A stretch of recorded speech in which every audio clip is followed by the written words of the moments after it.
film industry will change with the rise of new technologies such as AI?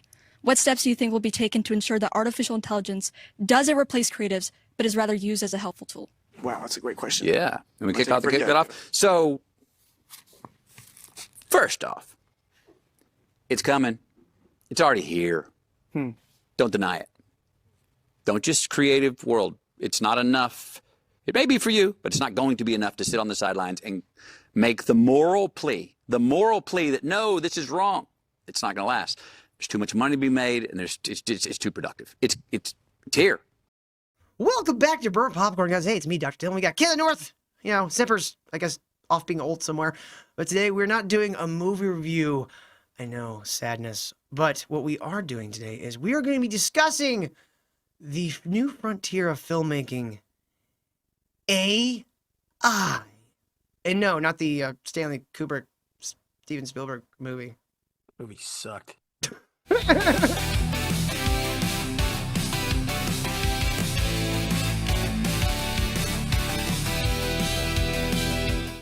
We've been talking for a while now about the different ways like this AI shit is going to actually change anything in filmmaking, and we haven't seen anything really as far as like Hollywood movies that have really utilized AI, as far as we know. I don't know if they're allowed. After that whole strike, one of their big thing was you can't replace this with AI. So I think what that's going to cause is all these independent thing. I think it's going to be good for independent, but I also think all these networks and shit and companies are going to be like throwing secret money at some of these things. Mm-hmm. And, give us the rights to so-and-so, and we'll fund your little, what would usually cost like $100 million. They put, $5 million into it and make what looks exactly like a Marvel movie. Yeah. Like, you've been seeing you've heard about the Sea Dance, right? You heard Sea Dance? No. Sea Dance is China's AI. And Sea Dance is making some wild shit. All right? Let's see. Those damn Chinese. They're always ahead of us. Dude, so here, I think the one that you sent me was actually made with Sea Dance. Yeah, it was. You're right. You're absolutely right. But so the difference between China's AI and a lot of American AIs is that China don't give a goddamn about copyright. Nope. And they're just like, I don't know, put everything into it. I'm sure if you look at some of the code for Sea Dance, you'll see some parts that say grok on it and all these other things. So check this out real quick. This is a Sea Dance AI. Now, already, we're like, all right, this is kind of what AI is for. Like, I've always said that AI is perfect for things that no one should ever spend time or money to make. It's a what-if machine. Yeah, exactly. And, well, this is someone's... Should I get rid of my background? You can if you want. It's kind of... Yeah, it just looks weird. Sorry. Let me get rid of my... Oh, that's the wrong thing. There we go. All right. You killed Jeffrey Epstein, you animal! Okay, that's not... When I first watched this, that was not what I was expecting. Yeah, that's not what I thought he was going to say. He was a good man! He knew too much about our Russia operations. He had to die, and now you die too. Why does Brad Pitt sound good? And I don't even know what voice that was for Tom Cruise. Yeah, Tom Cruise sounds a little wonky. So there's a lot of ways. Like, this is what generally people are using AI for. I know people watching home know exactly what we're talking about. Like, this is shit everybody sees in their timeline nonstop. This Sea Dance, just... I don't want to necessarily call it slop because definitely it can be slop, but in a lot of cases, it's just funny. Like, it's just fun. They're doing it with Marvel stuff too. Do you see, like, they had one where Batman is fighting... What the hell was he fighting?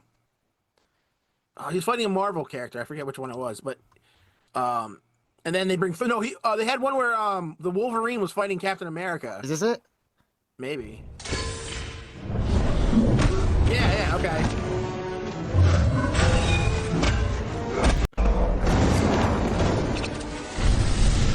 That didn't look like a bad item at all. Why did he already turn around so fast? I don't see how that's physically possible.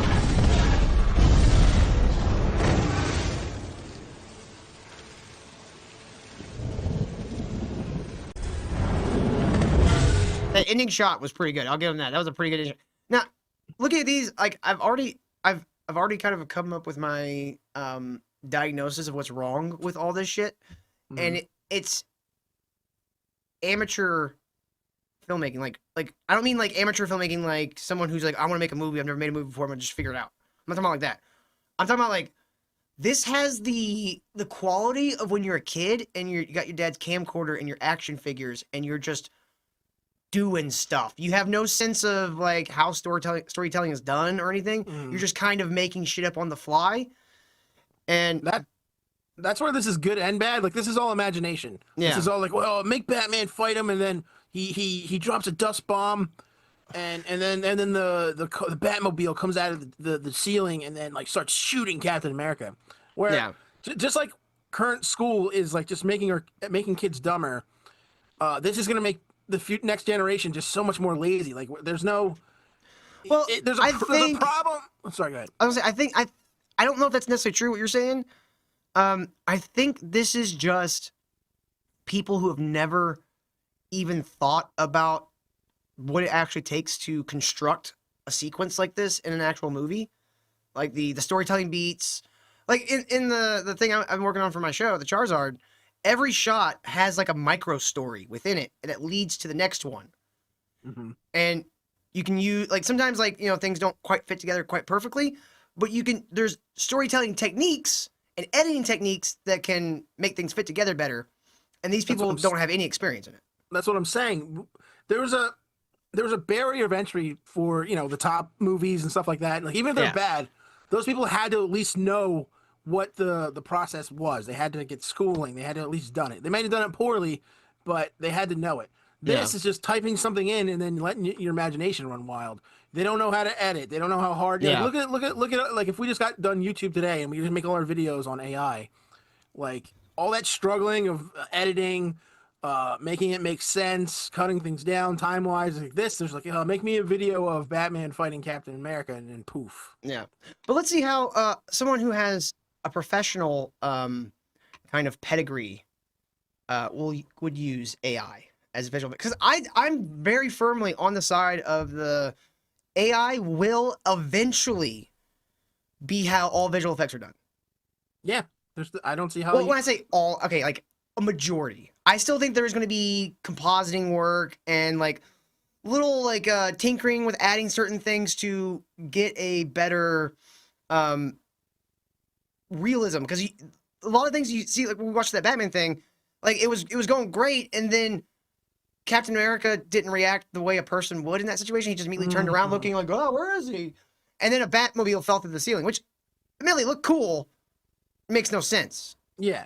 That's where I like it as a tool, not a complete takeover. And if they do it that way, that's where I think it's going to be done right, and it's kind of what the future is. Like, you make your movie, you do all your shots, and then you pump it up with AI.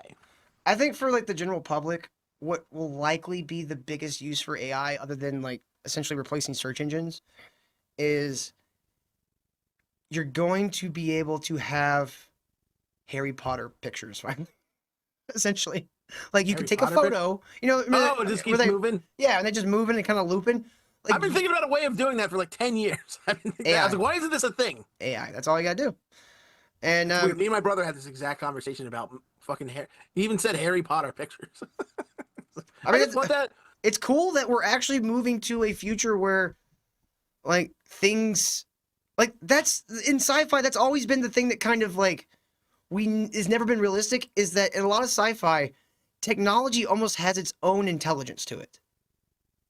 Like the ships talk to you. They can tell you what's wrong with them. They can like fucking help direct you and shit. They can even just have a conversation with you, and some of them can like self-fix and stuff. Like that world is finally kind of possible thanks to machine learning and like learning models.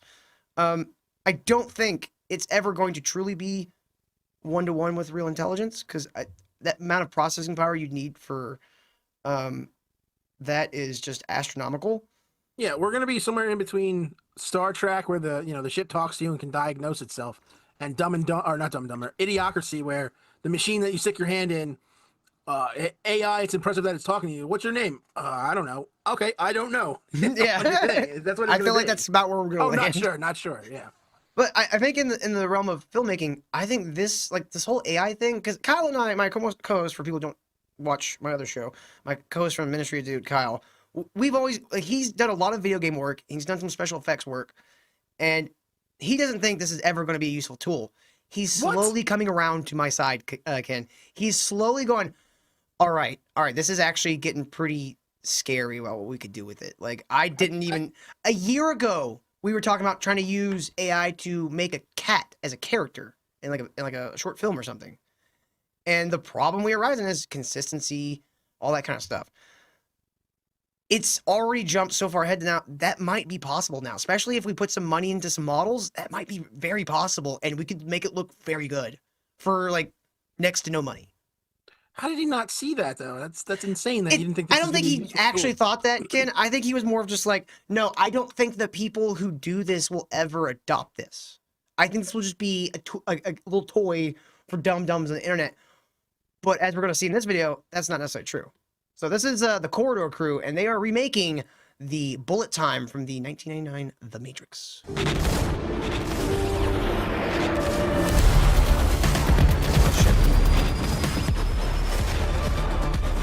Roll cameras. 3, 2, 1, action. I love The Matrix. I've loved The Matrix for 26 years. I love this channel. These guys, I'm sure they are some lefty, like, snowflake, if I said the N-word in front of them, I'm sure half of them would turn to dust. But I still love these guys so fucking much. These guys are the biggest, unabashed nerds on the planet, and they are just masters of it. I love it. That's how I feel about Red Letter Media. Yeah, exactly. I know these guys would probably hate me in real life, but man, do I just enjoy their style of how they critique movies and shit. We should take that photo they use for the outside of their Mr. Plinkett house and try to reverse find to where that house is and actually go visit that house. No, they're over in Milwaukee. I don't want to go to Milwaukee. Milwaukee sucks. But it would be really funny just to go, hey, I need a VCR fixed. You know how many people probably did that? They probably like the only reason why they ever would think of buying a gun because people have actually done that. This shot. This might be the most ambitious shot in the history of film. Neo is moving in slow motion while the camera whips around him at a speed that is only possible in the liquid space of the Matrix. This is bullet time. Every once in a while, a shot comes along that pushes the art form forwards, whether it's cinematic language, action filmmaking. All right, I like you, but we don't need to. We don't need to do all this. We want the nuts and bolts, dog.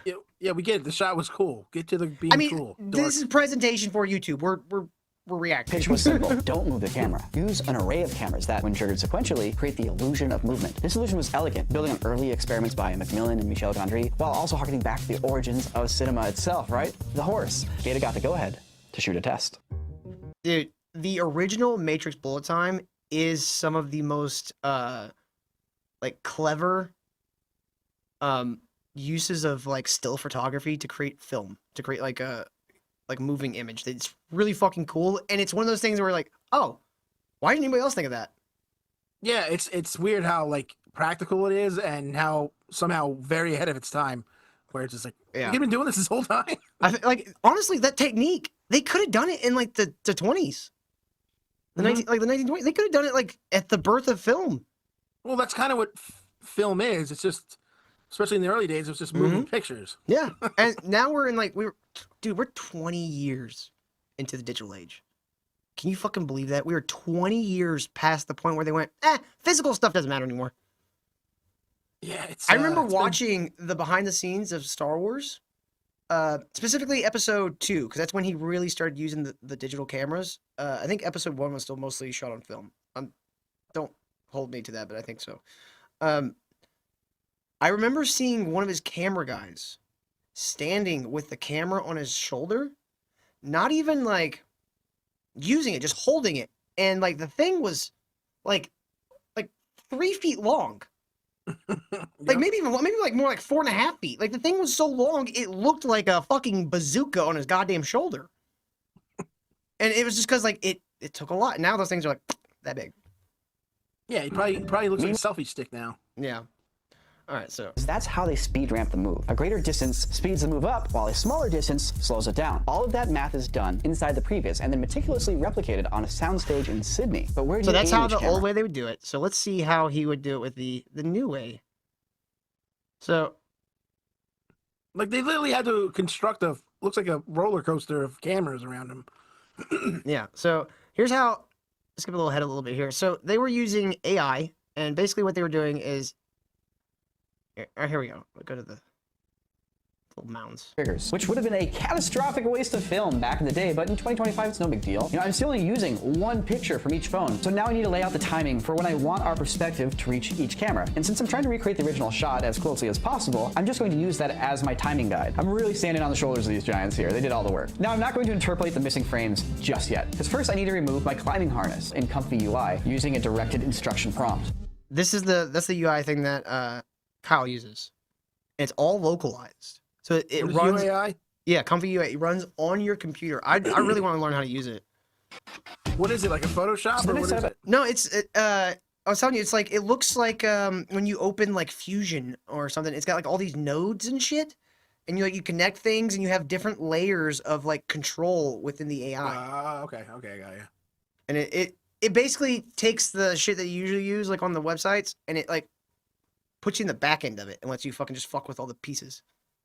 Oh, got A it. few specific masks that trigger which frames are being in-painted. And I send everything off to Comfy UI for the actual interpolation. I'll have all these workflows from Comfy that I'm using here in the description down below, and I'll also cover all of this on a live stream on corridordigital.com, so go subscribe. All right, you ready?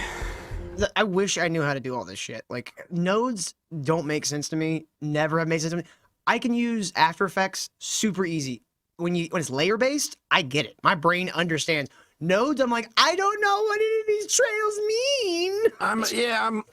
I'm trying to learn it too, and it's a different way of thinking. Yeah, it's completely. I honestly kind of prefer the layers way, but from everything I understand, nodes actually are more customizable, and it actually gives you a much higher level of control. I'm like, Yeah, it's way more function, but it's the mindset of connecting this to that, to this connects to this, but you need to connect it to this first. It's like, it's insane. yeah. In my brain, I'm more working like, probably because I've used Photoshop for 24 years now.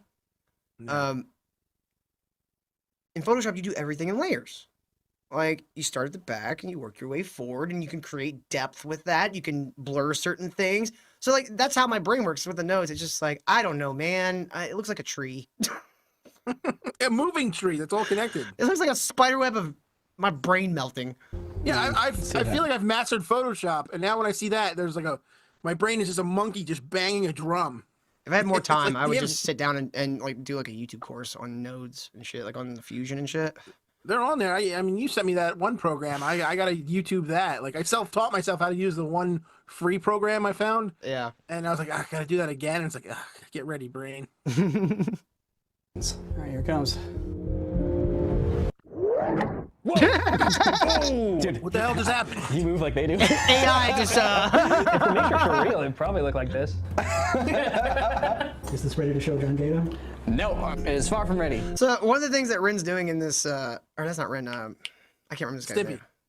Nico. That's Nico. Sorry. One of the things Nico's It's doing. Nico? Yeah, it's Nico. God. One of the Dork. things Nico is doing in this video is he's not only trying to recreate the scene, he's trying to do it well enough, and he's going to show it to the actual special effects supervisor from the Matrix. So that's why he's like, work, bitch. that's why he's like, they're like, is it ready to show John Gaeta? He's like, no, it's not. No, this does show pretty well if anybody's messing around with AI, where you have something in your head that you wanted to do, and then you think you typed it out perfectly, and then it just does this weird shit that you. Yeah. What was this? How did you get that out of the sentence I wrote? So this is where they're hitting their first snag. They thought, oh, we could just take the pictures and, boom, bing, bong, bing. It'll fill in the rest, whatever. This is where he hits his first It is snag. definitely not the Matrix bullet time effect. But Nico, I thought you had semantic algorithms that make sure your in-between frames look good. Yes, that's not the issue. So this is the issue. See how the hands switch positions? Yeah. The individual frames make sense. What the hell? AI, that's not the way arms work, you dumb. The motion dumb doesn't make man. sense. It's like his arms just went blah, like around in a circle. It's like his hands switch places. Yeah, it's literally like his arm, like his shoulders, like just like turned the other direction from his body, so his arms like went the other direction. And AI, It's like- AI read that. I was like, oh, we better switch your hands if we're gonna do that. AI just went, no, that makes sense. Why is this weird? Yeah. Just move the hands Gospel around. flow we're fine. broke at a certain point. So does this. Man, I don't know. I gotta figure this out. I feel like the power is there. The tech seems to at least be able to handle morphing between very different camera point of views. I just need to control how it's doing that morph. And I have to do it in 5 weeks because that's when John comes to LA. The team finally has plates of Neo, Trinity, Morpheus, and Smith all on green, and next they have to key it. The camera lenses in the background won't key, so those will have to be rotoscoped. And painful, so is wire removal, so is color That's matching. where I learned I had every frame. insomnia. The film cameras are not pin registered. In post, you'd notice it's shaking like this. And then on top of this, it's flickering like crazy. Why is it flickering like crazy? You did use flicker-free lights, didn't you? What? Oh, God. Loads of garbage mats, loads of deflickering. It was hard. It's hard. There's a All of deep this needs to flickering happen light. before they can even try. And Yeah, interpolate. so lights or whatever, they have a frequency. Like you have a frequency of atom or photons coming out of it, right? If you use LEDs, they generally don't have they're like very consistent. But like the older like halogen lights would kind of like flicker where your eye can't perceive it. But if you started filming at a film rate that was out of sync with the light, you would get your dailies back and they'd be all black. What the hell? Yeah, that would be your reaction. Like, what the fuck? It's like, oh no, we didn't account for the light flicker. And so even in the 90s, you still like the lights would still flicker. You wouldn't get like just the blackout like fucking reels like would happen like in the 60s and 70s. Because like the lights, obviously progressed, but like you still had to fucking go in and if you had a problem with flickering like that, you had to digitally remove it. And it's you literally basically would just copy the frame right before it flickered and just paste it over and then have to like adjust it to match the next frame. Oh my God. And you have to do that for something that's like 10, Yeah. 20 seconds long. Yeah, it's torture. So you can imagine their disappointment when they finally run optical flow on the footage and it still doesn't work. I mean, like, it helps, but there's a limit. I mean, you have fast-moving action. You have fingers. It's now at high resolution. All right, It's so got a this is how they figured out the problem. Let's see how Nico figures out the problem. Because this is where, like, AI kind of comes into trouble. Like, how do you get consistency and stuff? And filmmakers are the best ones. Like, special effects filmmakers are the best ones to kind of figure this shit out. Like, these are the mad scientists in the kitchen trying to figure out what the fuck to do. Yeah. And AI is notoriously bad at hands. It has gotten better. Good luck with that. It's gotten better. It's gotten better, but that was always the tell, like when somebody had a seventh finger. Yeah. I'm gonna try that out. I'm gonna put this plan into motion. There's a way to guide this morph to tell it that this is my right hand and not my left hand. And that is with this character model called a DW pose. If we animate that in 3D, we can force this morph to follow that pattern between those two frames. Lucas, you're pretty experienced with Blender, right? If you could help me with that, that'd be great. Yeah, but it's still gonna be a lot less work than the original. It's gonna be Please a lot help me, less work. We're on that thing 17-year-old for a kid. year. So all your work. Interns. You wish we had interns. No, his name, he's like 45 and he doesn't do anything. He's the worst intern ever. God. To figure out how to increase the resolution, because the higher the resolution of the shot, the more accurate the tracking. The problem is that I'm running into a memory limit on my computer and I can't render at a higher resolution. So I need to get new hardware. I need to build a new computer. I need more VRAM. God damn, dude. That's some first world problems right there. But I feel that, dude. I even on my I built this computer like from scratch, and it's got a 2080 in it. It's pretty old now. And like I'm just like, damn, I need a new video card. I need more RAM. Hell, I could probably use a second video card. As we were watching this, I was like, man, the RAM on these computers have to be insane. Like all the shit that they're doing, I was like, my computer would be smoking already. Yeah. And it actually looked pretty good. It worked. So thanks to the pose guidance, the Z-depth passes, and the higher resolution renders, I finally got it working. My arms aren't going all over the place anymore. I mean, it's pretty Dude, that much looks the really shot. good. That looks really cool, actually. See? Yeah. This shit is possible. It's very possible, but it's like the people out on the internet doing stuff, they don't have any of this knowledge, so they're not going to figure out these techniques. And it's like, this is the shit that I want to be into. Like, this is how I want to be using AI at some point. Dude, if you're like an independent anything and you're not like salivating at the mouth at the possibilities right now, you're an idiot. You have no idea. I want to make a fucking movie again. Like, I haven't felt like the want to make a movie in like 15 years. I want to fucking make a movie again. And you can do it by yourself. You just sit For down. like no money. Nothing. The only issue would be time. Like, Yeah. to take, Yeah. That's the thing about this. This is an investment. This is kind of what I like about this is like, yeah, AI is great. You can do all this shit. It's like you have to spend a lot of time for this to happen, to make anything. If Markiplier is any indication, Hollywood better watch their fucking back. And he didn't even do that. He didn't do that with AI, did he? No. I'm not even talking about that. I'm just talking about like just independent people doing their own shit.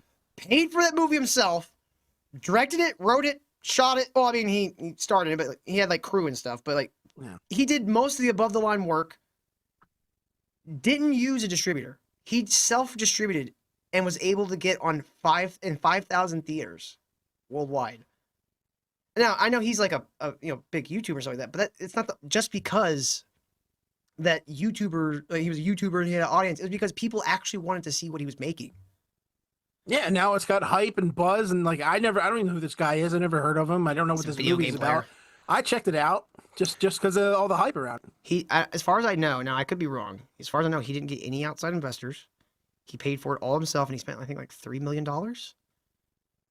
And in the opening weekend, they made 20 million.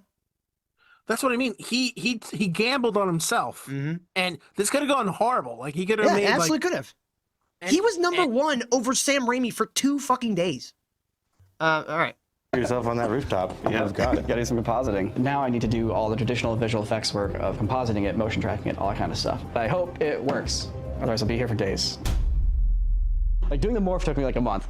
Doing the roto took me like 2 to 3 weeks. And doing the motion track has taken me like 2 weeks. Every single step of the way, I'm just running into things I've never had to deal with before. Is he just doing this by himself? I thought he had like a whole team. 1 week. No, he's doing it completely by himself. Oh, fuck that. Okay, now it got more. This is the last hurdle for the Neo element. I'm ready to move on to another huge part of the shot, which is the background. That's right. All of this work has just been for the Neo element. You know, just when you thought the shot could get more jam-packed with technological revolutions, there's another breakthrough happening in the background. This is why, for people out there who don't like follow like movie making as much, this is why movies cost so much and take so long. And some of them you get out, you're like, how did they spend $500 million in this movie? It looks like shit. It's because this shit does take even when you're using the AI to skip huge portions. Yeah. It still takes a long time, and you can't rush this shit. And a lot of these fucking studios just want to be like, no, get it done, get it done. We're gonna keep outsourcing, and they'll run their fucking visual effects artists into the goddamn ground, and you get shit that looks like fucking The Flash. Well, that's it. Like, so much money is spent even before the movie even starts filming. The locations, the permits, the setting up everything, getting your actors there. Yeah. It's in the planning, the fight scenes, the time of day you're gonna do it. It's like it's a bunch of bullshit. And I think that's where AI is gonna really shine. Is there's gonna be parts of filmmaking that used to be thousands of people, and now we can shrink it down to a team of people who have more comprehensive skills, who can do compositing, motion tracking, fucking relighting, deflickering, rotoscoping, all this, who can do all this stuff as like a general thing. And you can use the AI to take care of more menial tasks. Like you still have the sculptors and stuff like that, creating the creatures and stuff. But if you're somebody who don't have a budget, you don't have to. You can use the AI to do all that stuff. And you can still make it original. You don't have to just rip off other people's shit. One of the things I figured out in Grok is I can literally draw a rudimentary picture. Like I did this with we're trying to create like a new set for the show, and I was like experimenting with the idea of like doing like stained glass windows. And so all I did was I just drew the like layout of where the windows would be and just like a line for where the bottom of the wall would be. And I put it in a Grok and I said, make these stained glass windows, make this thing. And it consistently would give me back the same like pattern that I'd given it in just different forms. And it's like, you don't have to just let it do all the work. Matter of fact, the more work you put into what you're giving the AI, the more accurate and original the results are going to be. And most people, has nothing to do with what they want. This is like filmmaking needs. And it's hilarious that Hollywood is fighting this tooth and nail. Yeah, they could be saving so much money. They know the writing on the wall. I was like, this is going to take over everything. But we need our $20 million actors to make sure they're getting what they deserve. Well, you're still going to always need actors. You're always, because like, even if the AI could accurately reproduce people, like it's done some pretty convincing like Bryan Cranston ones, like with Sea Dance. Even with that shit, you still need someone who can give a performance. Because one of the like drawbacks and benefits to filmmaking is it's a collaborative experience. Like it's collaborative art form. Yeah, you have a captain of the ship. You have people who are like the face of it, but everyone is involved, like down to like the caterer. Like they are all important to make this. And one thing that you can replace 1,000 visual effects artists. You can never replace someone's interpretation of material. And that's where like the magic really happens with a lot of stuff is like you have words on a page. You have a guy who's like trying to put it all together in real life to present to people. And you're working with another man who has to then take all that in, interpret it, and then give a performance. And he's the only one that can give his performance. So like I think that's something that you'll never be able to replace with AI. Is like the actual like human element of it. It can literally go to the point, Kim, where we're putting people in essentially like doing movies like the way Avatar's done. Yeah. But feed all that shit in AI, whatever, and do all the AI shit. You still would have to have that human performance. Even if you're like completely recreating them with AI, you still need that human performance. I don't know. I just saw Brad Pitt fighting Tom Cruise, and you know what? It looked pretty real to me. Well, those guys, like stuff like that, you have enough like material to where like you can kind of recreate the performance. But again, you don't have the actual interpretation of how Brad Pitt and Tom Cruise would approach that scene. So I don't need that. I got AI to make one up. It's a very like there's a lot of like experiments I think that could be cool doing where you literally do one scene, with people who do the exact same scene with AI and see which one like is more resonating to people. I was just thinking that I was like, they should do a thing where they create this thing with AI, they have the actor do whatever, and then they don't tell the actor that they already created this scene in AI, and I was like, all right, I need you to to give them the lines and how you would do it, and then you put them right next to each other and see how they stack up. Yeah, but dude, like imagine like animated movies only taking like a year to make instead of 4. Yeah, instead of 5 or 6 sometimes. 1 year, and John Gaeta has to find a way to make green screen Neo look like he's really on that rooftop. He's got 2 options. Option 1, he could break down the bullet time rig, transport it piece by piece, and set it up again on the rooftop in Sydney, Australia. But remember, that takes days. And the result would look photoreal, but the camera move would not be smooth. All right, I think we've pretty much. Let's see the big reveal. Product. Yeah, let's see the finished product because it's pretty cool looking. John, but Sam's gonna get hit by a katana. Yeah, the stakes are really high for him. It's all right. There's no lead in. It's just gonna drop into it. 3, 2, 1. Trinity, help!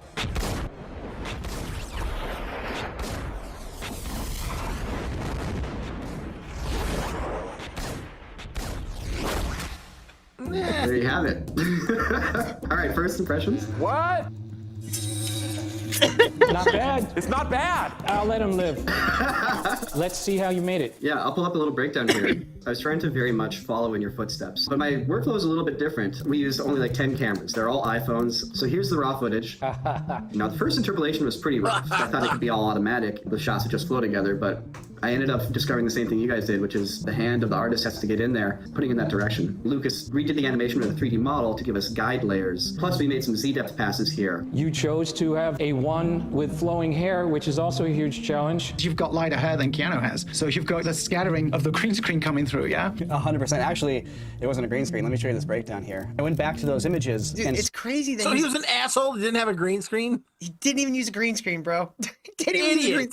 And he used the fucking comfy to remove the harness and like all the people. Like he pretty much used comfy to like clean up his area for rotoscoping. Which That's dumb. He should have a green cloth that you can get from Amazon is like 20 some bucks. He should have just thrown it around everywhere. Yeah, but I think that it probably wouldn't have mattered either way because you're doing a 360 thing and you have all these people and you have all the cameras and shit, so you'd have to end up doing a bunch of rotoscoping anyways. Yeah, but you can save so much time. You don't have to like edit out this fat guy and this little dork over here and this guy with the shitty mustache.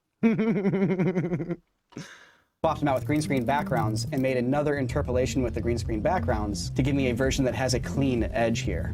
Now I had to motion track it. So he literally digitally added a green screen. See? But I'm pretty sure he just said he used Comfy to do it. Like that makes it super easy. then you still got to go and do some motion tracking and like rotoscoping. You've done, you've done green screen. It's not perfect. Imagine you got to like edit out people. That's probably added like a whole day to his fucking time. Yeah, probably.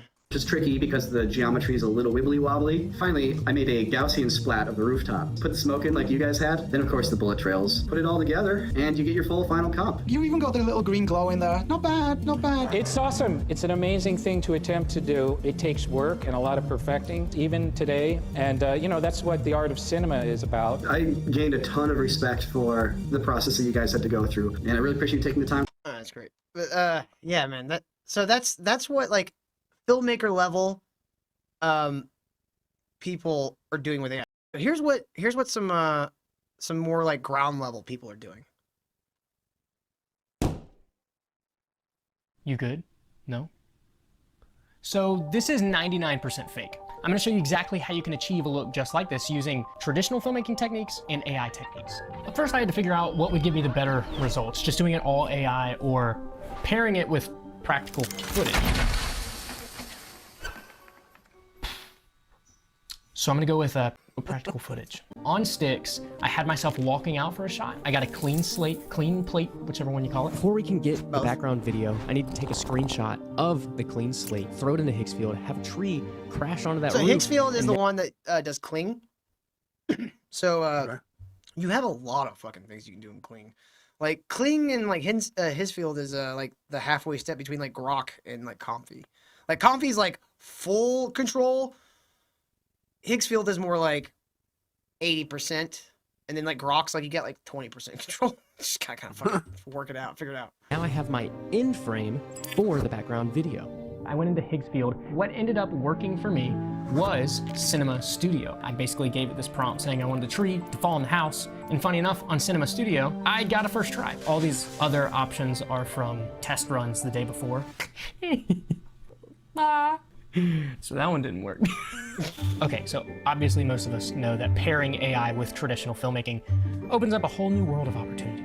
But in traditional filmmaking, you have takes. It's the same with AI. There are generations. You have to continuously be generating over and over again. This is my least favorite part of AI. It's you gotta word it perfectly, and even if you word it perfectly, there's no guarantee you're gonna get what you want. I can't remember which model it is. It might be Kling, but there's a model that lets you do like edits, which is a fucking huge like breakthrough, where you can like literally go to a certain point and be like, no, I want to change this, like change this action to something else. That's perfect. Like one spot, like not even the whole thing. Yeah, like, I want this. That's perfect. Oh god, that's amazing. That is so amazing. I kind of want to like, I don't. It would take me probably a year, but it could be fun to like try to make a feature-length movie with only AI and actually try to make a good movie. Why do you go feature-length movie? Just do it like a short. See how that goes. Well, I mean, I've done shorts. Like that's what do a short film. That's what my Mershtroids and Charizards are. Like those are technically short. No, those are short. Yeah, those are 3 minutes. I mean, like a short 20-minute, self-sustained story. Yeah. But it's like when it comes to that, you're like, well, what are you gonna do? Because like, if effects and like those kinds of things, like special effects, suddenly become essentially free and limitlessly or endlessly possible, like you can do anything, then it comes down to, well, now I need like either like locations or you know, like then you start thinking about the other aspects of the filmmaking. You're like, that's gonna be a pain in the ass. I guess just film in my own house. That's what I mean. That's what you're gonna run into this shit. Is like you're gonna take on this monumental task, and like at first you're gonna be all gun ho about it, and then the reality of what it takes to actually do this, even with the help of AI.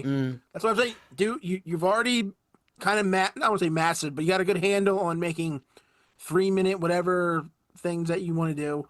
Move to a 15-minute thing, then a half hour. Don't just jump to the fucking full. Can I always bite off more than I can chew? Have you not met me? Yes, I have. I'm gonna do a 3-hour opus. Exclusively AI. I am remaking The Hobbit. Trilogy, not just one. Yeah, the whole thing. That does sound like some dumb shit I'd say. Till I love you, but you're over your depth. Hey, buddy. Good luck. I don't believe it. I love your ambition. I hate the results. I love your childlike wonder, but no, this is not gonna work. I don't want to help you anymore. Who gets it in first generation, it's like getting it in the first take. It's cool when you get it, but it's unique. From there, I brought the footage back into DaVinci Resolve. I magic masked me, put it on top, and from there we had a clean image of the tree even falling behind the subject. If I wanted to make this easier, I would have made it so the tree never fell behind the subject, so I wouldn't have had to mask it all. He overdid this. In Grok, you just put a picture of yourself. Hey, have me walking in this thing talking to my what he's phone. trying to do is he's trying to use the environment as the lighting, right? So he filmed the actual thing without anything happening, and then he's using the end frame where he's clean to then magic mat himself out of the clean plate and put himself over the new plate, and that way you have a real element in it, and because you filmed it with the lighting of the actual environment that you're giving the AI, it matches so well. Okay. This is one of the probably best AI shots I've seen from let's say ground level guy. Would have made it so the tree never fell behind the subject, so I wouldn't have had to mask it all. But yeah, using these techniques, you can do this in many different ways. I could have had the roof catch on fire. So exactly when should you be using AI? That's the biggest question. Because There's a little thing. I don't know if you noticed it. It's just a little thing. So when the thing happens behind him, his background is slightly out of focus. Okay, and then when he turns around, I bet he did it manually, made himself slightly out of focus, and then put the background into focus. So it's a manufactured rack focus, and it gives the shot so much more realism to it. Yeah, because that's what a camera would do. Yeah. Fire. So exactly when should you be using AI? That's the biggest question, because there's some always you dork. Never. Not once. Don't do it. It's not worth it. There's some people who are like, only use that. It's only going to save you money. When should you use AI? I recently Every found day a I'm collect- Spider-Man, bitch. All right, so here's another trick he's showing. Utilize AI. But what about the restoration process? What about conceptualizing something that just a few years ago we couldn't possibly imagine? Now that is cool. Taking old slides. I think he said his grandfather, they were his grandfather or something, scanning them into the computer and then having the AI bring them to life, so you can kind of see what it would actually look like there. Dude, that's fucking cool. That's fucking. I did. Somebody asked me to do they gave me old photos and they saw. I'm putting shit on Facebook of my AI bullshit. Yeah. And they're like, hey, can you do the same thing with this photo? This 40-year-old photo of my dad, and some of the stuff they come up with is like, dude, I can't believe that's not a thing that happened in real life. It's so realistic, and it does. That's why you said we were talking about earlier with the Harry Potter photos. It's like you can turn any photo into a Harry Potter photo. It's insane. It's fucking amazing. We could take old photographs. People have already done this. Take the only person I've ever seen do it really well without using AI to recreate something like this, so that you can actually feel what it's like to be somewhere before there was video, is you ever seen the Peter Jackson movie? What was it called? It was about the World War One, and they took actual footage from World War One. Oh, isn't that the 1918 movie or whatever the hell? No. You're thinking of not the movie. I know what you're saying. They did a documentary where. Yeah, but it's wartime footage from World War One that they retimed, because at that time you're having a hand crank, and so your frame rates would change, and that's where you get the little kind of wobbly Yeah. They remastered it. Not only did they remaster, they colorized it, and they got teams of lip readers to come in and add audio to the footage, because none of it had audio. So they got sound designers and stuff like that to come in and add the environmental audio, and they got lip readers to add voices to the people. Okay. And they're professional lip readers, so they're actually saying what the people are saying in the video. I didn't see it, but I remember the commercial for it where you just see this black and white thing and it just starts scrolling back. It starts and timing it right. And all the music and shit. Yeah. Cool. Cool. I showed that to my grandmother, and she started crying because her dad served in World War One, and she was like, "Oh my God, I've never seen anything like this." I'm like, Grandma, this is real footage. This is from that war. I bought it for her for Christmas one year. Oh, that's cool. Yeah, she loves it. AI gives us the ability to reach beyond our previous creative caps. We can't even fathom the lengths at which our brains can travel because we've never had the opportunity to really stretch until now. All right. So let's check out the next one. Okay, so this one is this is just another video called 3 Ways to Use AI with Real Family. So I like that there's little channels popping up with like ways to actually do this. Like, yeah, I can't wait for the tutorials. Like, hey, I kind of around with. Sorry, go ahead.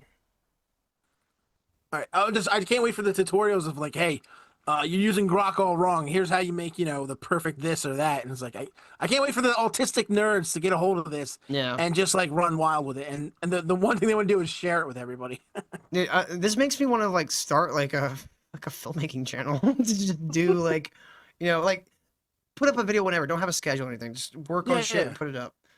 It's like, is it like we're dorks? Like I thought the same thing. I was like, I just want to make shit now. I was like, before it's just like, it was like a pipe dream. I was like, yeah, I can do it. It looked kind of stupid and like wonky because I'm just trying to edit something together. Now with this AI, I was like, I can make something look like not professional, but like slightly less than professional. Mm-hmm.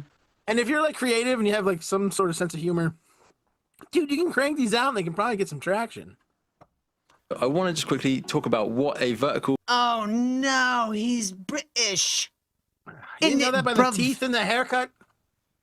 No, honestly, he just looked like a fucking dude that played football. He's sitting on the couch Indian style. This guy was an asshole from the start. I sit in my chair Indian style half the time until my knee starts hurting. My right foot gets cold. Microdrama actually is, and the best way to tell you is to actually show you. So I've downloaded one of the most popular apps, which is Real Short. So if we click on that, click on any one of these titles, and we're going to go straight into watching one of these. First notice is that when we are shooting on one character, we're pretty much taking up the whole screen with that character, either close-ups or medium wide shots. Second thing I've noticed is that it dives straight into the episode. There's no messing around, it's straight into it. And these episodes are lasting normally about 90 seconds. As soon as the episode's done, it automatically. I don't understand anything he said. He's talking about AI shows. He's promoting that? No, he's not promoting. He's just talking about them. He's talking about what people are doing. And it's like they're making that's shows. Usually Indian garbage. There's shows that are 90 seconds long. What are you doing with your life? Yeah, they're not doing anything. That's Indian. That's like those weird animated cat videos. They're all coming from like India and China and shit like that. Well, the stuff he's showing is like, it looks like a real TV show, but it's 90 seconds long. It's like, why even bother? Scrolls on to the next episode. Everybody's attention span is like 90 seconds long. Mine's not. Yeah, you know why? Because you're not 19. It's true. And I the whole younger generation can't focus longer than 90 seconds. I also don't stay on my phone all the time. I'm sorry, I didn't hear you. I was looking at my phone. Dude, do you know how they're editing movies so like they give you time to look at your phone? Did you hear that? Do what? There's a name for it. There's they're everything's geared toward people that they're not fully gonna pay attention to the show. Oh, second screen viewing shit? Yeah, dude. Where they just like say insane is everything. Yeah. I noticed that a few years ago, and it's really bad on streamers. Like Netflix and like Hulu are kind of bad about that. Yeah, because those guys are really heavy on algorithm shit and the data and bullshit. They don't want to make anything. They're just like, everything's a calculation to them. Yeah.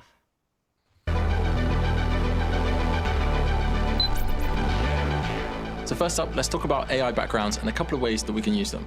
So the first shot is simple, a static camera shot, parked car, and our character stepping out and walking away. But emotionally, I wanted this scene to have a little bit more weight to it, so I want to use the AI to create a transition from the cool blue sky into a dark storm cloud. So to do that, I grabbed a single frame from the original footage I shot, then I opened up LTX and go into generate video. Upload the image. For this shot, I'm using VO 3.1 and select 9:16 ratio. I added my prompts and click generate.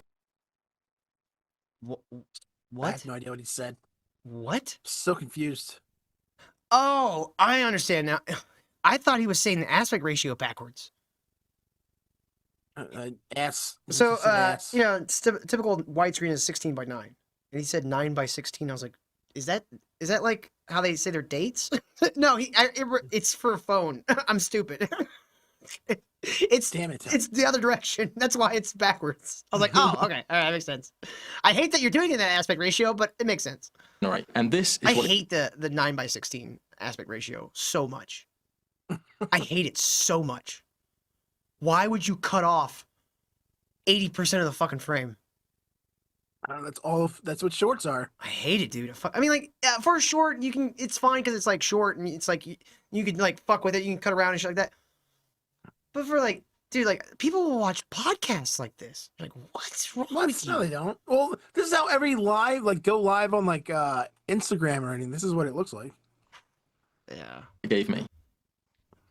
Turn your phone So the next step sideways, here is assholes. blending the AI footage with the real footage I shot. So I brought the original footage and the AI clip into After Effects. Above the original footage, I masked out the car window on the AI clip, as there are some cool reflections. The next layer above is the sky and trees masked out from another copy of the AI video, showing us the sky But these transition. are layers, the top not two layers nodes are a on couple this of one. Yeah, this one makes a lot more sense to me. Yeah. That's why I got it really quick. I don't know what the British guy is saying, but I was like, I saw layers. Yeah. Of the actor. This way we keep the real actor elements I shot, but we also get the AI sky transition as well, and here's the final look. Yeah, it looks terrible. So this second background shot is actually for the next shot in the sequence. I wanted to test out two things here. One was a green screen, and two was a new treadmill I bought, so I wanted to test that out as well. So I had my actor walk on the treadmill in front of a simple green screen setup. Once I filmed that, I pulled it into post, did a quick grade, and again exported a still frame of the character. Then I took that still frame into LTX and used Nano Banana to generate a new background that I hate the names for all these AI things. Yeah, Nano well, Banana. who's naming these things? Fucking nut jobs. matches the environment of the previous shot. Then I used Nano Banana again to remove the character, and then I added the same model and colored car from the real footage with the door open. So now we have a clean plate. From there, I used that final AI image to generate a slow dolly movement backwards, given just enough motion to make the scene feel alive. I then keyed out the green screen from the original footage and then dropped in the new AI background. And the final step was to add in an overlay of rain and a slight camera shake, and then finally a little grade to bring it all together. And the final results look like this. Yeah, it looks like shit. I wouldn't say it looks like shit. It's comparable to like cheap TV effects. Yeah, it looks like a Lifetime movie where you know everything in the background is fake. No, the thing he's doing, the reason why it kind of looks so weird is because he's not keeping the lighting similar. Which, I mean, you can change lighting and stuff like that and make it look good, but most of the time you really should be lighting for what you actually want. And like he either should have brought his stops down on his camera or something, just so it's a little darker, and he has that more. Because like you look at the black of the door and the black of his hair, they don't match. So that's why it kind of stands. The color is more of an issue. Like the color and lighting is more of an issue to your eye than the actual like differential between him and the background. Because like just the still frame, this like you look at just kind of like cover up his face, like don't look at his face.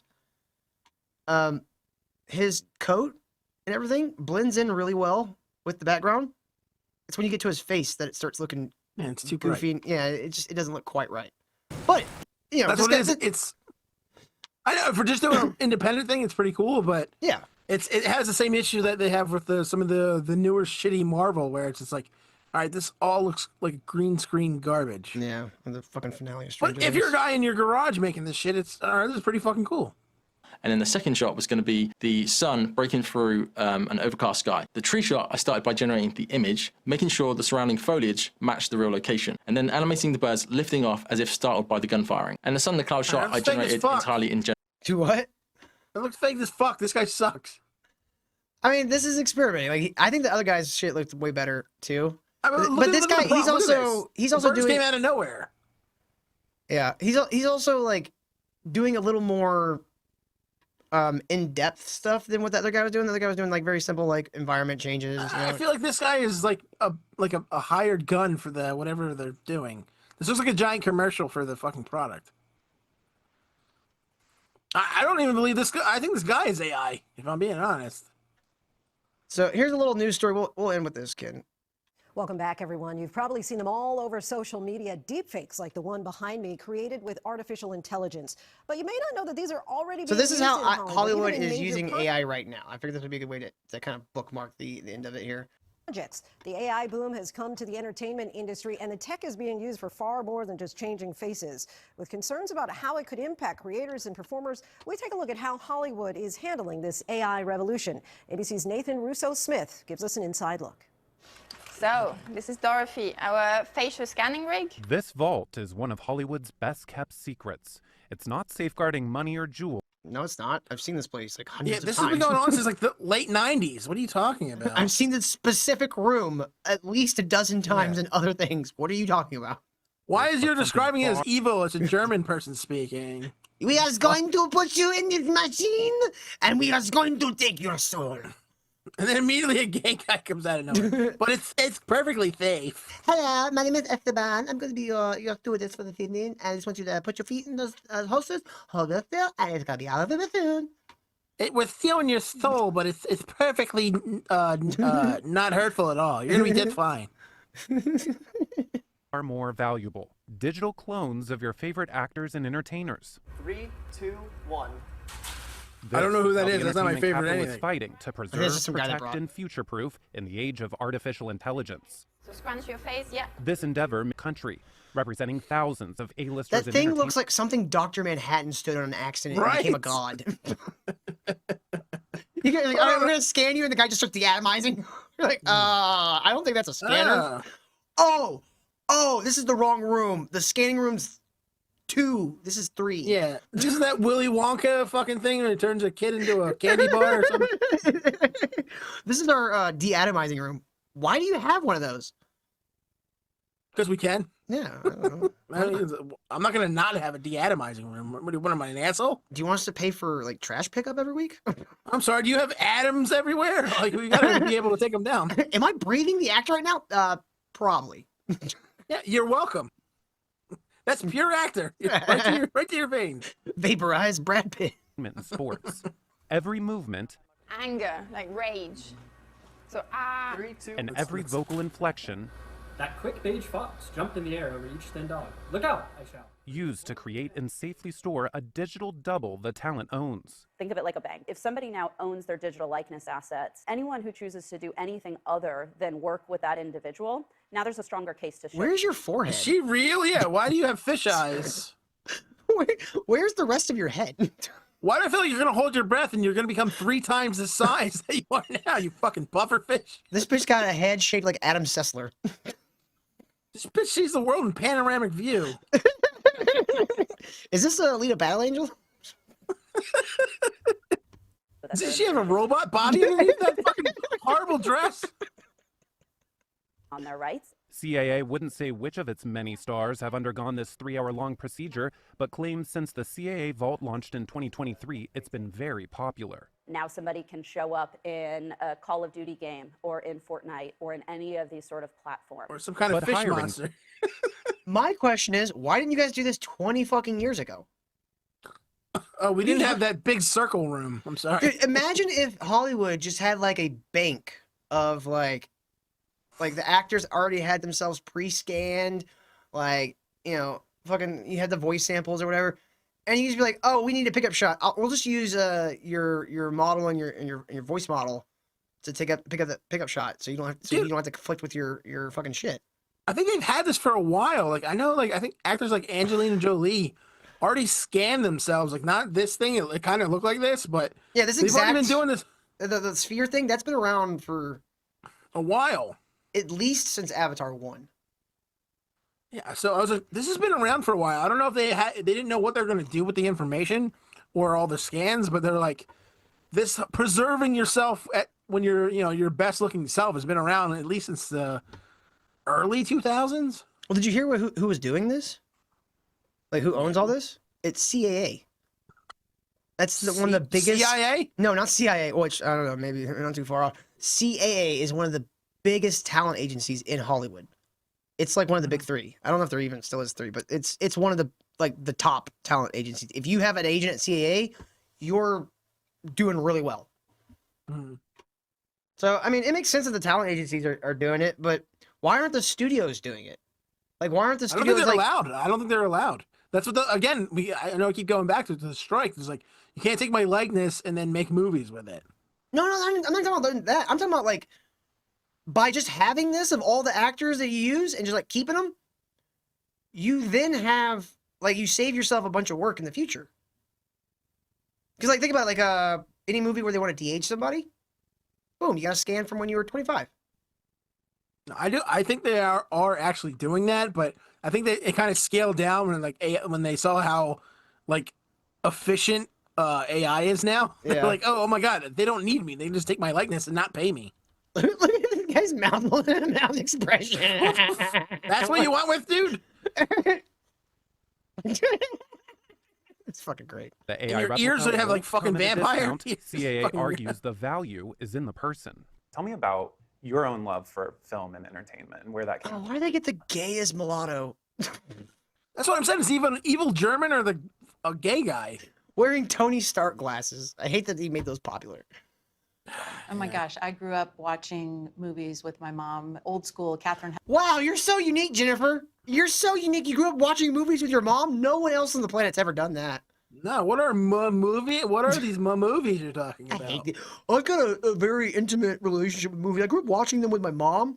Well, we had this thing called a television, and we would watch it like every day. I would say, what like, an amazing experience. I don't even consider like my experience with movies like all that profound or whatever, but I would say that like my experience with movies was probably more like intimate and profound than what the fuck she's describing. Because for me, like I grew up at a pastor's home. We weren't allowed to go to movie theaters when I was a teenager. Like wasn't allowed to go see movies in the theater because that's where people went to make out. So movies were like my window into the real world outside of like this little Christian bubble I was growing up in. Hepburn, Cary Grant, all the old school movies, and really having a fascination with how they were made. Tucked So you were a away kid, in the beachy okay. Venice neighborhood sits Deep Voodoo, an AI company co-created by South Park's Trey Parker and Matt Stone in Really? 2020, when the pair sought to create a deepfake spoof of President Trump. Hi, kids. I'm Donald Trump, your They president. had developed this technology along with an incredible team of people and felt like it was. Oh, that too explains special this not last to share. season. We did. Yeah. And this season sucked. I like South Park. I don't care who they make fun of. Like this season has sucked. It's all been about Trump, and it's been fucking terrible. Yeah. We get it. He's a pedophile. Ooh, we get it. He's got Tell a me small something I dick. don't know. An Apple TV show called Before. They quickly realized the potential beyond satire, building their own facial scanner for actors.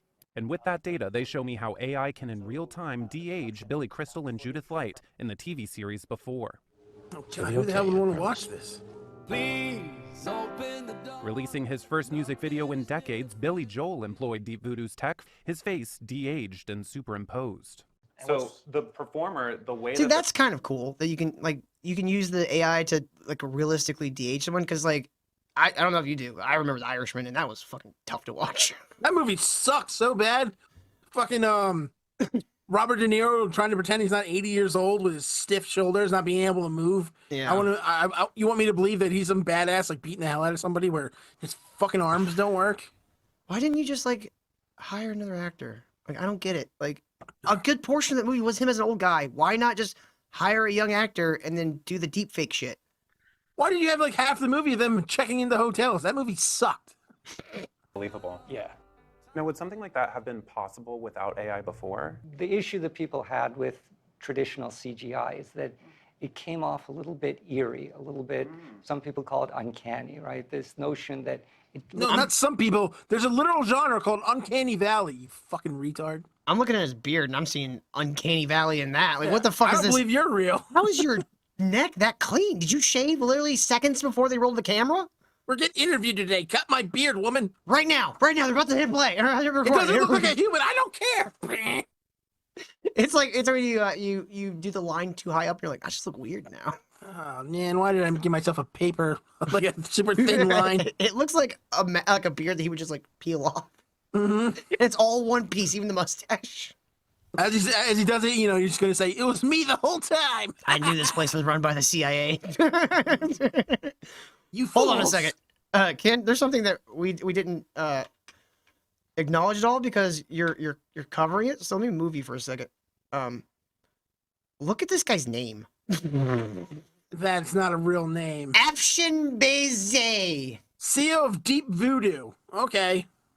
His name sounds like a curse. Dude, that is the most Israeli name I've ever heard in my fucking life. Yeah, I almost want to applaud him for not trying to hide it at all. Afshin Beze.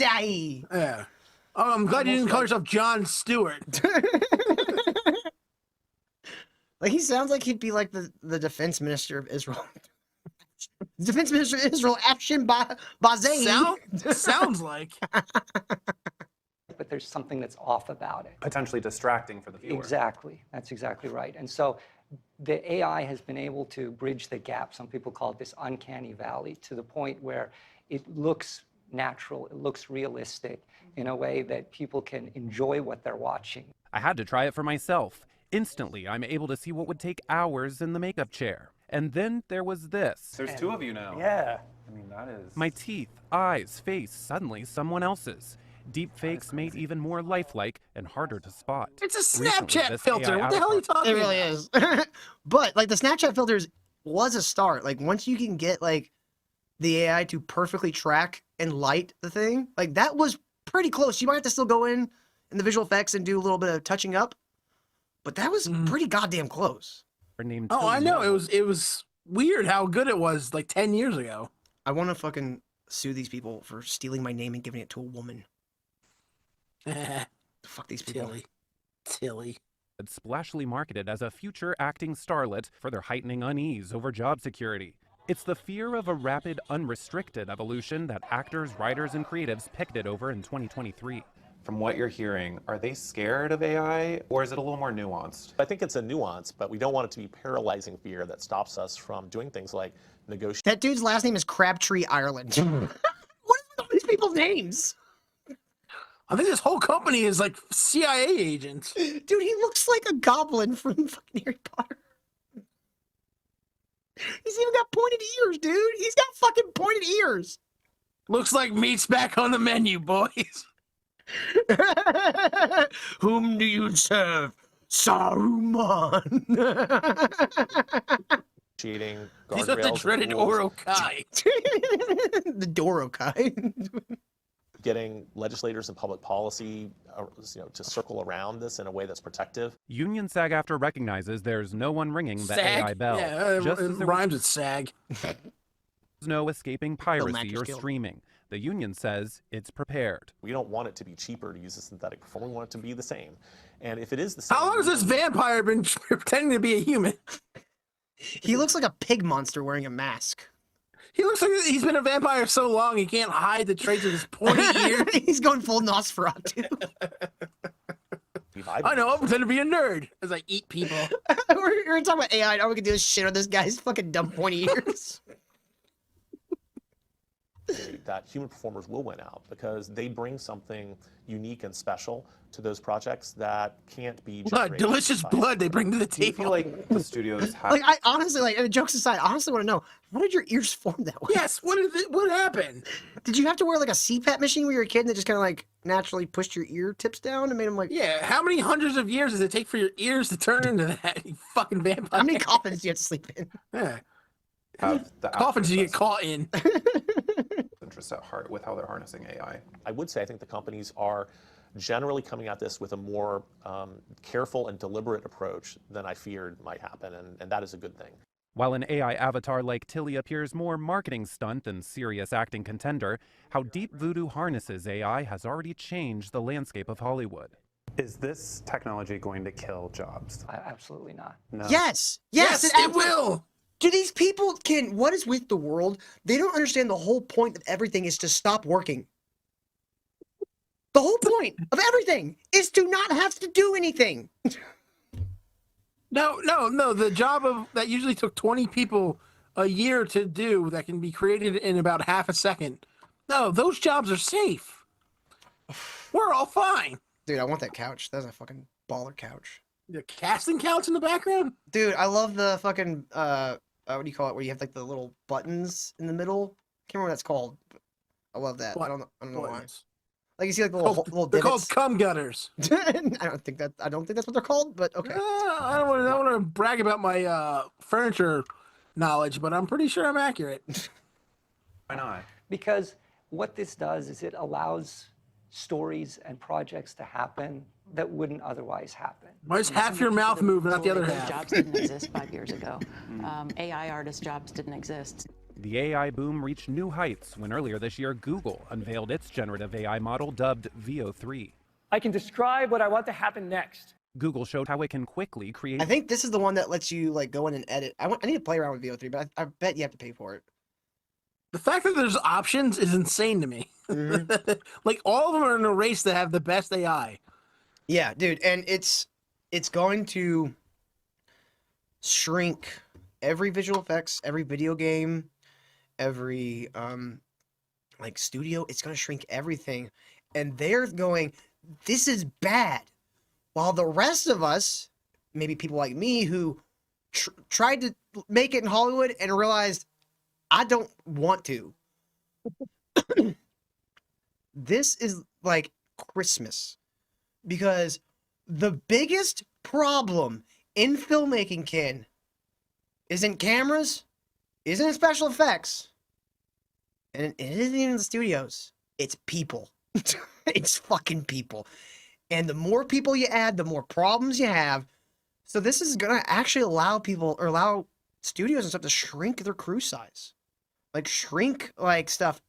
Like if you have like all this shit, like, and you have visual effects people, take pictures of shit, put it in the generative AI, you don't even have to have a fucking second unit anymore. You can get rid of an entire unit.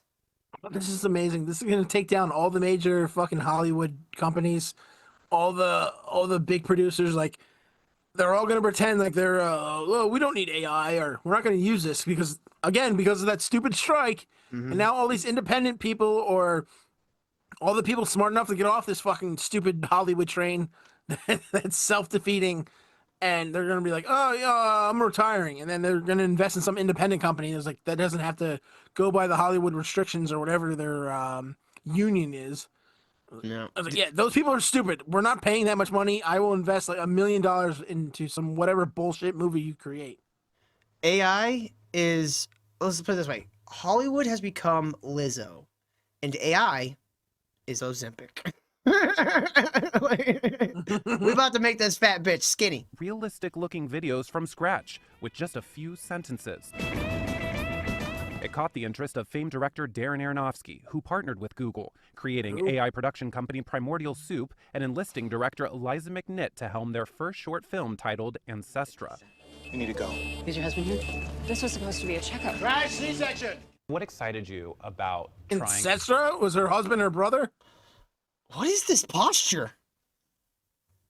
Hey, she's wearing leather pants. Are they leather or are they shiny? I can't tell. Yes. Out VO3. I think the unknown of it all. The film tells the story of McNitt's challenging birth. In distress. What is wrong with my baby? Born with a hole in her heart. Why did you decide using AI in this moment would be the time that you would tell this story? There are things that, I wasn't able to achieve before because I have... You gave me a bunch of money and I made this of, bullshit story. You get it. Dude, her audio sounds AI. Yeah, where's the mic? I don't know, man. In outer space and having these images that are really difficult to achieve otherwise. And so AI was really integral to the process. Everything you see here has been created with a special version of VO3. In other words, everything is AI, except for the actors in the hospital room. I felt it was actually quite unethical to shoot with a newborn baby. We wanted to find a new... Yeah, it is unethical. Why would you have to even consider that? Yeah, because it's never happened before. The babies are never anywhere less than 1 year old. They sometimes will shoot with newborns. And like when I say newborn, they'll be like a couple of weeks old. It's very, very, very rare. And generally speaking, when that happens, the mother is literally right outside the frame. Like just standing there going, "Oh, wait, they're gonna drop my baby? I'm gonna jump in. I'm gonna grab it." So, like, here's my baby. Very, very rare. No, okay, maybe unethical is too strong. Maybe unwise. Unethical. Well, what is the ethic? You're feeding your baby to the Hollywood machine. You suck. I mean, it really, it's a situation by situation basis. You know what I mean? No. Like, what are the circumstances of this baby being used? A lot of times, that you just answered your own question. Being used, 2 weeks old. That shouldn't be anybody's hands other than family members and its mom. And you fed it to this stupid AI bullshit that you probably got like $50 for. Well, the baby's all AI. There's Baby's real. No, there's no real baby. No, okay. I mean, you said they've used newborns. They have. Old. It's like I said, it's very rare. You could probably count on two hands the number of movies that's happened in like the last 40 years. Oh, so it doesn't happen that much. So you're full. Of Yeah. shit. No, I'm not full of shit. I just said No, you're I full of told you shit. it doesn't happen very often. I'm going full Kyle here. You're full of shit. But on the rare occasion, like most of the time, I think probably like the last time it was used, like as like people just didn't think anything of it, was probably like the 80s. And then I think around the late 90s and 2000s, they started trying to use CGI like babies. Oh, instead. good. The coke-filled 90s was when, or Yeah. 80s when you get your baby to Hollywood. Yep. Exactly. Innovative solution to that felt very realistic. So in the movie, what you're seeing is actually me as a newborn baby. Rebirth through What? AI, even for a What? That just made it. What do you guys hear? She made herself into a baby and then made her the baby. What? Which, I mean, What? it is about her. So I'm like, I just wouldn't have told anybody that. I would have been like, is that you as a baby? Like, yeah. Nobody would know that because the feet. All right, I need this to be over. Yeah, we're almost done. 100-plus-year-old soundstage, complete with a speakeasy in the basement. One of the reasons that I think it's so important to kind of be in a space like this is that Hollywood has gone through so many big technological changes, like this building itself. It's here, surrounded by filmmaking history, where filmmaker entrepreneur Bryn Moser and his girlfriend actress Natasha Lyonne created Asteria Film Company, a part of tech company Moon Valley. Why do you think AI is so disarming for people, especially for creatives? There's somewhat of this old adage about people say things that are evil, magic. He looks like a and- cat pawing at like a Right? string. Why do you gotta tell every story in this cat pawing position? Now, Ken, I'm telling you a story and I have to build it visually with blocks. Oh, okay. Oh, now I understand. Thank you. I never understood anything you said before. I'm building a conceptual house, and this is me literally putting the blocks into place. In the house on top. Yeah, I thought you were a cat looking for a tit. Okay, now I get it. Cool when a new technology comes out. It's evil to the people that are being disrupted. Oh, he It's has magic shitty girl to people who tattoos, own it, too. What and a in the end, it dork. just becomes a tool. And so that's the Random system that fucking we're black seeing right- tattoos. right now. I tell filmmakers all the time that it's optional to use AI in your filmmaking, but it's not optional to learn about it. We have to learn about it. Asteria promotes what could be called a commercially safe AI model, trained to only use licensed materials, so there's no fear of copyright infringement from what it creates. We've been building a model that just came out called Mary, has all the controls I think that filmmakers were asking for and needs, and certainly what our filmmakers here desired. Taking a tour, we see what the Mary model can do. They show us how with just a few simple prompts, filmmakers are able to turn this still into a video. A stark contrast from Asteria's mission, users of OpenAI's new Sora video generator initially kicked off its release, flooding social media with fantastical AI video clips of copywritten characters. For now, your favorite actors aren't passing off their on-screen performances to their AI clone. But daring to invent new ways to tell stories is something we've seen since the dawn of cinema. You said you're a big fan of Katharine Hepburn. Yes. If she could see You look like Katharine Hepburn's handbag, lady. Jesus fuck. Your face is leather. what you guys are doing here, do you think she would sign up to having like a legacy biopic where her face would be put on another actor? I would hope so. She was such a pioneer and so ahead of her time, always. And I think we honor their legacy by doing it really beautifully. She said no, I'd eat her skin. Yeah. Well, I mean, dude, it looks like AI is going to be the future of filmmaking in general. Now, whether or not Hollywood actually gets their shit together and can figure out a way to make it work for them, that's the question. I don't know if that's ever going to happen. I'm sure there will be some studios, probably not legacy studios, though. There's probably going to be new studios crop up that have this entire division of AI, like tech and dev or whatever.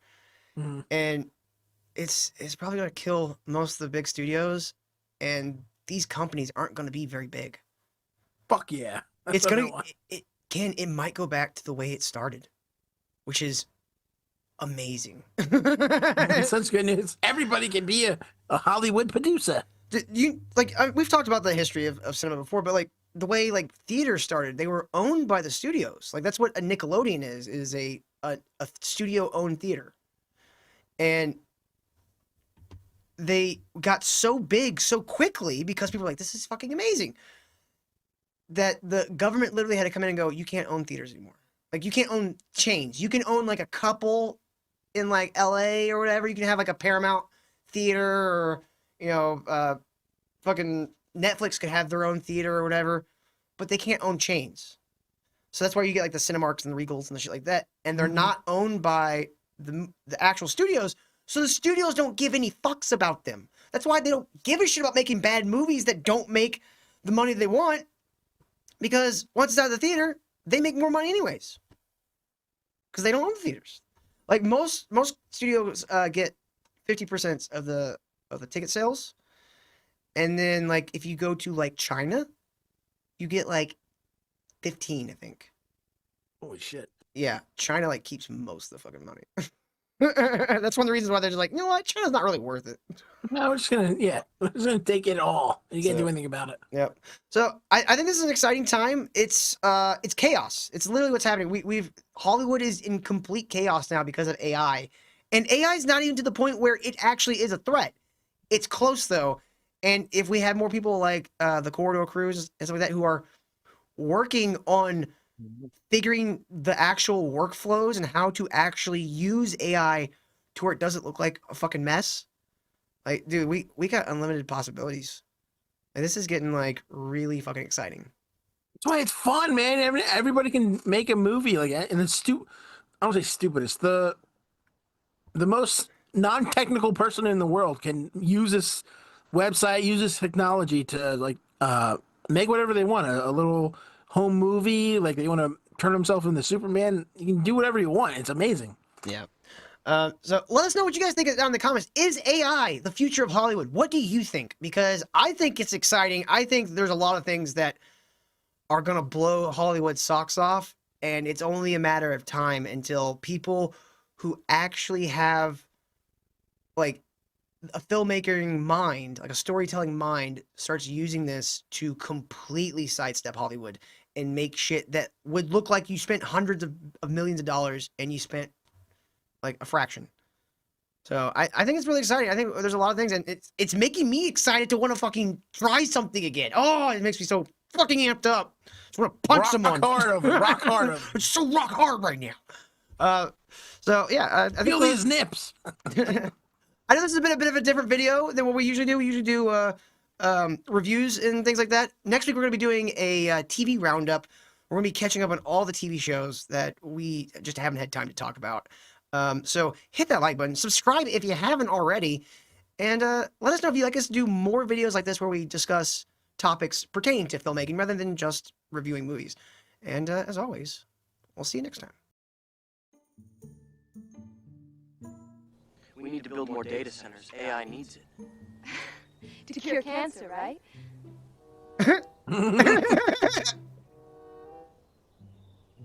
We're curing cancer.